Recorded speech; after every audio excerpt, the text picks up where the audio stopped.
But both in the film Gold and this book I'm going to talk about, Underworld of the East, they're doing mining. In that book, it's a lot more of a dangerous job supervising the mines as part of the British Empire. James's friend and co-worker named Healy, he dies in a mining accident. So it's not always a pretty sight in those mines. But before he dies, those two, they go to Calcutta on a trip. Okay, we're starting on the book now. The film's dead. And on this trip, they start visiting prostitutes in so-called empty houses. So in this time in the 19th century, there are these empty estates where there will be some woman waiting. And it's basically like a lot of it's not even furnished. And she's just waiting there and she'll make you drinks and then you bang her out. I guess that's the non-brothelized version of 19th century hooking. At least that's what it was in India. So James, he does all this while being married to an Indian teenager named Mulkey, who he actually stays married to for the entirety of it and brings her along everywhere until she dies later on, back in England. Now, this book is a memoir. It starts off in 1894 when he's 22 years old. And James Lee is recording his experiences working and doing drugs in all of these countries. And then he also, once he learns about opium and the opium trade, he starts going to all these countries and observing the different facets of the trade, the smuggling, the production, the corruption, the criminal gangs, and all of that, which is a lot of what I'm getting into here. And also in the book, he will go on these long pontifications about the universe and meaning of life, which I skip through because it's mostly just, bullshit. And I'll say the book is not really well written. It's just kind of funny and interesting that this was what was going on back in the 1890s and early 1900s. So Lee, he continues to experiment with drugs. He's experiencing both their positive and negative effects, including having vivid waking dreams and visions. And eventually he's introduced to smoking opium and hashish. He was already on the coke, he's already on the morphia. He has to learn early in the book about what addiction is because he gets addicted to coke. At the time, addiction is still a kind of misunderstood thing, or a very misunderstood thing. And he meets this Indian doctor named Dr. Babu. And listen, I'm not being racist. That's his name in the book. His name is Dr. Babu. And the Honorable Dr. Babu befriends James because he's one of the few white men who treats him with respect and talks to him like an equal, or even with a sense of deference. He teaches James how to be a proper drug user and not get addicted. Again, he becomes a cokehead and has to ask Babu for advice. Then he starts adding opium to the mix and weans off of the coke. James just goes from drug to drug, not really letting himself get too far gone on either. He's sort of theorizing here that if coke stims up your nervous system, gets you all hype, and then something like opium will chill or calm him down, that he won't completely fry his mind and body if he does careful dosing and takes long breaks off of either, if he just goes back and forth between the two. Sounds stupid, but the guy lived until he was 77 years old. He died in 1951. James Lee is actually an obscure figure, and he only wrote this book. His only minor claim to fame, which this book was completely forgotten. The author on a lot of drug books, Mike J., that's where I found this one. He also has an article about him, and there's not really too much about the life of James Lee. But two things that stand out. His little drug technique seemed to work out fine for him when compared to those in the Romantic period, those authors who were opium addicts that I talked about in another episode. And secondly, the truth about his wife dying from an overdose, most likely due to an additional shot of morphine that was administered to her at the hospital when that's what she was already there for, which is fucking sad. The aspect of that event isn't really covered too much in the book. I don't think he wanted to write about it. He was too distraught about what happened to Milky. Early in the book, after his friend Healy dies, he learns what he needs from Babu. So his job takes him to the Malay Archipelago and to Singapore before heading on to Indonesia. He's still doing his balancing act of cocaine and morphia. And this is where I was talking about earlier, all the workers are having gay sex and are dying of the beriberi, which is vitamin B1 deficiency, and that causes heart and nervous system problems. So remember to get your thiamine. And while he's in Indonesia, he introduces us to something he calls drug number 2. And this was a drug that the author created while trying to discover the so-called elixir of life. It was created from a plant carrying many pods that were full of seed. The author collected the seeds, boiled them, and did whatever he had to do to synthesize them into a dry powder form. And James, he finds that drug number 2 entirely nullifies the effect of cocaine. And it also seems to have more power over morphine and was even more powerful against the high of hashish than it was with cocaine. He said that he could give up any drug easily with the aid of drug number 2, basically curing addiction. James writes that it would remove all forms of intoxication, exhilaration, and narcotic effects, as well as most kinds of pain. It would also reduce your temperature if you were too hot, fever reducer, and warmth it would be added if you were too cold. It would always seem to bring your bodily condition back to the normal, back to homeostasis in every case, producing a feeling of perfect happiness and contentment when taking the drug. He tried to bring it back to England with him, and apparently drug number 2 got stolen or spoiled on the way over. It's not really clear to me. I don't know. I guess maybe the guy was bullshitting about it, but who knows? If that's the case, I would think that he would have tried to make a bunch of money off of this discovery, this concoction, but he just talks about it in his book instead. Maybe it exists somewhere out there in Indonesia. I think Mike J in his article said some elderly guy in England wrote to his publisher and said that he had been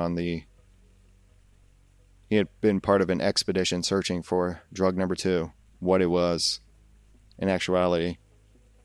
I forget when it is that James goes to China, and maybe he does this multiple times in the book, I don't know, because he goes to India multiple times, and he might just be going to Shanghai, I'm pretty sure.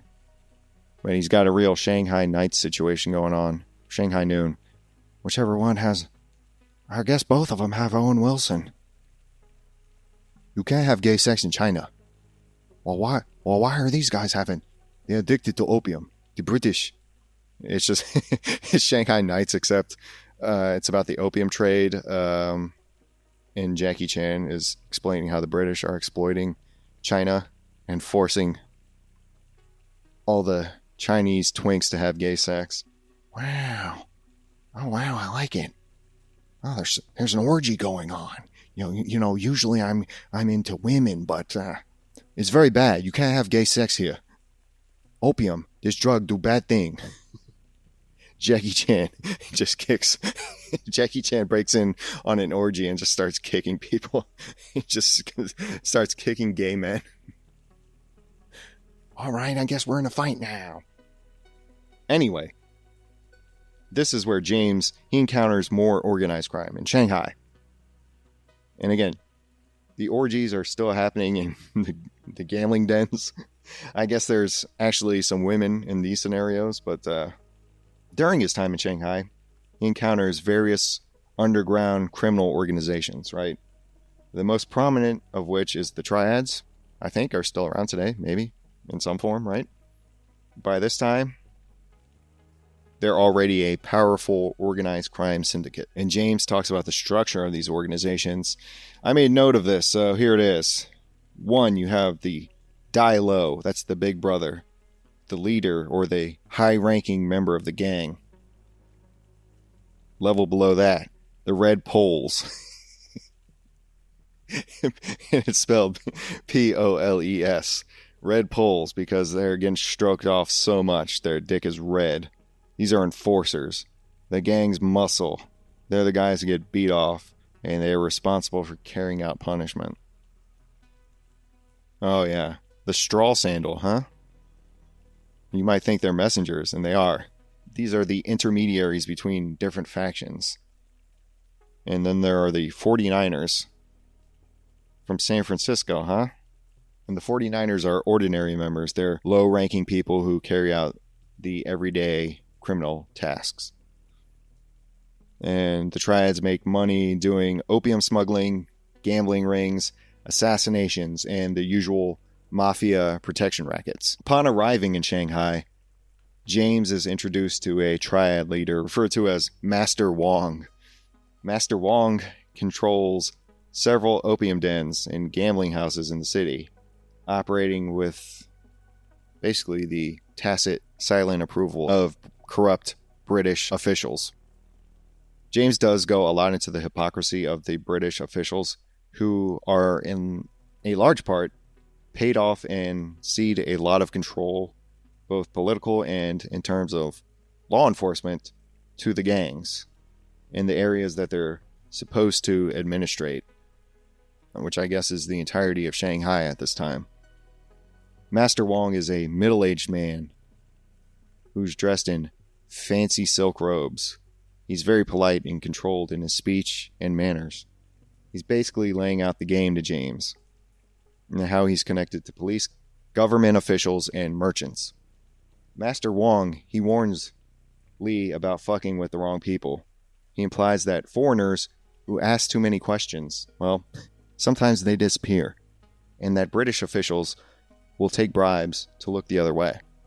And they already do. Wong tells James that if he can keep his mouth shut, be an observer, and enjoy Shanghai's pleasures, he'll be fine. But if he tries to interfere or get too close, things aren't going to go well for James. So Lee obviously decides he's going to chill, at least at first. Now, within the underworld, you have different types of opium dens to appeal to different clientele. You have the luxury opium parlors, catering to wealthy elites, often featuring the silk cushions, fine tea, exotic decorations that you can smoke your opium in peace. Then you have the street-level dens. These are more common. These are where the workers come, the traders and soldiers. After their long day at work, they come to smoke their opium. Then you have the bottom tier, the underground dens. These are hidden from colonial authorities. They're sometimes doubling as gambling houses or brothels again. And we don't even want to know what kind of sex is going on there. James says that each of these places has its own mix of long-term people wasting away, smoking opium, and the first-time users, a lot of which are Europeans. Though he does say that the long-term smokers still have a functional mind, even if their bodies are completely falling apart. So James, he's the drug user, right? He's the connoisseur of drugs, and he tries opium out for the first time, out of curiosity. He describes the warm, floating sensation that it induces. He had been doing the morphia back in India, so this is a bit of a new thing for him. A different take on the poppy. He notices its more serious effects in other people instead of himself, seeing all these users become lethargic and paranoid and physically weakened. He's seeing the foreign soldiers and British expatriates falling into opium addiction, and not just Chinese like he thought, or was commonly thought for a lot of people back then. They thought it was just the Chinamen getting addicted, but he's like, nah, everybody's over there smoking up the opium. And James is still exploring Shanghai and doing opium, and he's going to the darker corners of the city in particular. He visits one of the Triads gambling dens. He sees men drinking, placing bets, and having these hushed, whispering conversations. However, he soon realizes that the games are rigged, and he sees how that plays out when they pull a scam on a whale. He sees them pull a scam on a whale bettor, and they scam him completely out of his money. And this guy's a wealthy Chinese businessman. He's in the gambling parlor, and he's betting a lot. But the Triads, they set a trap for him. They let him win initially, right? Which lures him into betting even more. And in the house, they change the game on him. He loses everything. And then the businessman, he's like, I want my fucking money back. Because he knows he's been scammed. And the Triad enforcers, they step in. And a man with a long scar tells him that he must repay his debts another way. I was like, oh no. Oh God, he's gonna be sent to the gay sex pile, isn't he? But James, luckily, later learns that these sorts of men are sometimes forced into smuggling drugs and selling off property to settle their debts. They're not forced to go into gay sex slavery. At least I don't think. Maybe that did happen too. I haven't gotten that deep into the sex lives of Asian men in the 19th century. You'll have to wait for another episode. But this is one of the incidents that disturbed James, and he couldn't believe how easily a wealthy, respected man could be ruined overnight. He starts to understand that the colonial authorities allow these operations because they also make profit off of them. He's becoming disillusioned with the idea of the British Empire. After spending weeks around Shanghai in the underworld, he starts to realize that the Triads are watching and following him around the city. He's got two of the same enforcers tailing him around and waiting for him outside of his hotel. One is the tall and thin guy with the knife scar on his jaw, and the other is a shorter, little muscle king with tattoos on his forearms. These guys don't confront him directly, but their presence around him all the time is a warning. Lee has been asking too many questions about opium routes and gambling profits, and he's spoken to people who should not be talking to outsiders like him. So the enforcers, they follow him, and finally James gets sick of it and is like, I'm going to confront these guys. And they go into this tea house, and he invites them to sit down with him, and the guy with the scar on his face laughs and says, "Curiosity is dangerous, my friend."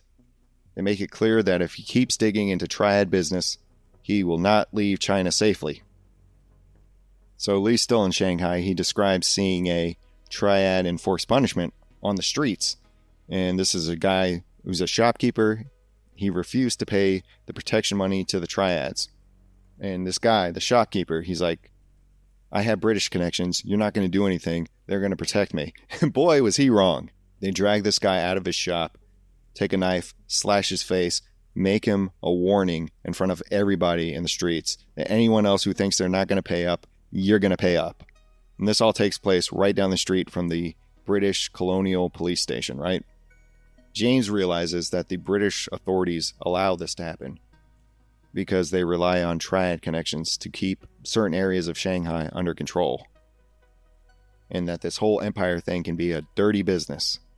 And this book is kind of like a Heart of Darkness sort of tale, just non-fictional, instead of Colonel Kurtz waiting for you at the end of the river.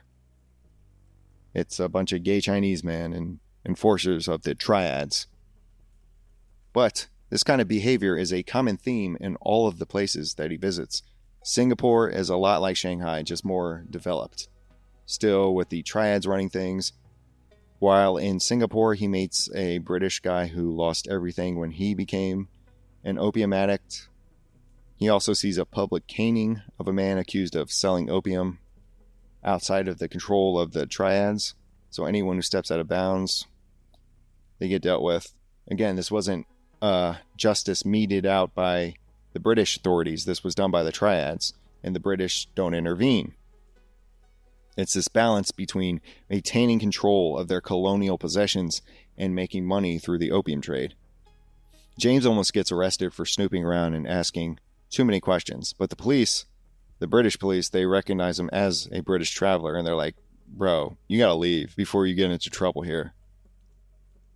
They don't want to have to do anything to him because he's a British subject, but like, you're fucking up our business, and we don't want any interference from you, so you better get the fuck out of here. So he goes to Sumatra, where the Dutch authorities, they're also on the take. And the opium trade is also booming there. The disparity between people is even more pronounced because the Dutch are so much more wealthy from their cut of the opium trade, and the laborers there are very poor.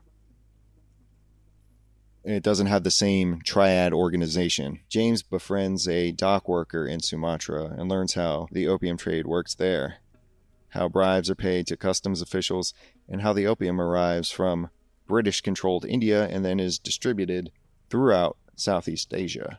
James also visits an opium plantation here as well. I guess growing different varieties had their different purposes, and not just relying on the higher quality Indian opium that was controlled by British business and government interests. He meets a Chinese businessman who explains how local workers are paid in opium instead of money on Sumatra. This keeps them addicted and under control. They'll do what they say. And these laborers, James sees, they're people. They're visibly weak. They have sunken eyes. Their hands are trembling. They have all the signs of long-term opium use. And in Sumatra, the Dutch, they are collecting bribes in the same way that the Triads in Shanghai were running protection rackets, right? James is there when one tribal leader refuses to pay, and the colonial admins use extreme force. They torch a village. They start killing people, and anyone who survives, they force to work on plantations as indentured servants. Keep in mind, our boy James is still a drug user throughout all of this. He travels around basically like all of Asia, or Southeast Asia anyway, getting a first-hand look at the opium trade and colonialism and the interconnectedness of the two. The other places he goes include Burma, Thailand, and Vietnam. He arrives in Rangoon, Burma. The opium is openly available in street markets. It's not as hidden as it is in a place like Shanghai, for example. And this is another place where the British are heavily involved. The administration allows the opium trade because it keeps the tribal regions economically dependent on the empire.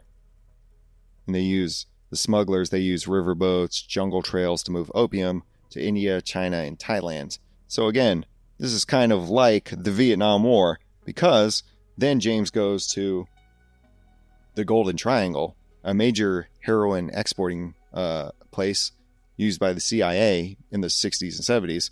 And James in the book is visiting an opium refinery in the Golden Triangle, which is Thailand, Burma, and Laos in that border region. So Lee, he bribes a guide to take him into the jungle where he witnesses an illegal opium refinery. The operation is guarded by heavily armed men. They're likely working for some kind of regional warlord. Inside the refinery, the workers, they boil the opium, the raw opium, into a thick black paste before they shape it into the bricks for transport. Some of the opium will be refined into morphine and heroin, and that's shipped to Hong Kong, Singapore, and Europe. And the Chinese Triads have their representative there as well. And he's present negotiating prices and shipments to with the warlord's representative. The apparent warlord of it all, that guy eventually arrives. He's accompanied by his bodyguards, who are all armed with rifles. And James starts to talk to the warlord. And in conversation, he explains that the British and French authorities, they allow the opium trade. As long as they get a cut of the profits, it's fine. Some of this opium is sold directly to colonial governments who resell it through official channels. And James here is realizing the extent of the opium trade. It's not just a local issue. It's not just a drug in one place. It's an international business involving all of the colonial powers, the warlords, and organized crime throughout Southeast Asia and into Europe and through India, as in these other places as stopovers or potential markets or potential growing areas. So James's last stop is in the land of Vietnam, Saigon, which is under the French colonials. He visits the official French opium monopoly, which sells their opium to both locals and to Europeans. He sees the opium factories being operated by the French government, where the drug is processed and packaged. In Vietnam, the opium is being sold openly in government-run shops. It's a legal business here. And here the addicts are lining up outside of French-controlled opium dens. They're handing over their last coins, trying to buy a few moments of relief with their opium just to get a fix. While in Vietnam, James meets a French official who defends the opium trade. He claims that the opium trade in Vietnam, the way it's set up, prevents crime, as addicts will otherwise turn to theft if they don't get their fix. He argues that taxing opium sales funds French military and infrastructure plans. He insists that opium is only a problem for, quote, weak-minded people. And just like the British, the French colonial government is deeply invested in the opium trade. They use it as a financial tool. The setup is kind of different, but they're using it as a financial tool to maintain control. So James, he returns to India, where he seeks out the true source of the opium trade. He's gone over Southeast Asia. He goes back to India, where he started at the beginning. He goes to Calcutta. He goes to the home of the British East India Company, their opium warehouses. He gets to go to an opium factory where he sees the massive stockpiles of dried opium. And it's labeled for export to China, Burma, and Southeast Asia, where he just was. The Indian workers there are processing this opium under British supervision and ensuring max profits for the empire.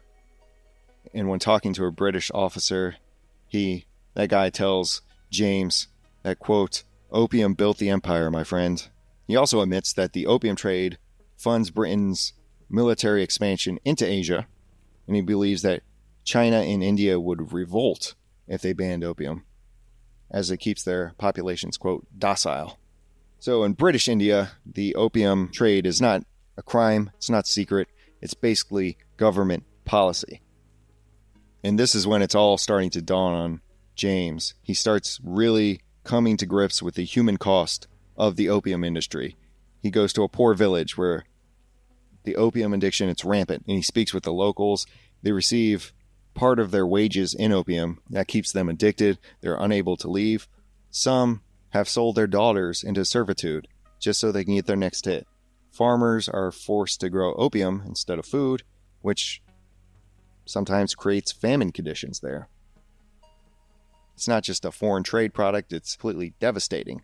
And it's just like how in the future another certain company uses the opiate trade in the United States and devastates our communities. Wow, history rhymes. So after years of this, by I think it's 1914, 1950, 1915, James Lee has had enough. He decides he wants to leave Asia, and he reflects on his experiences there.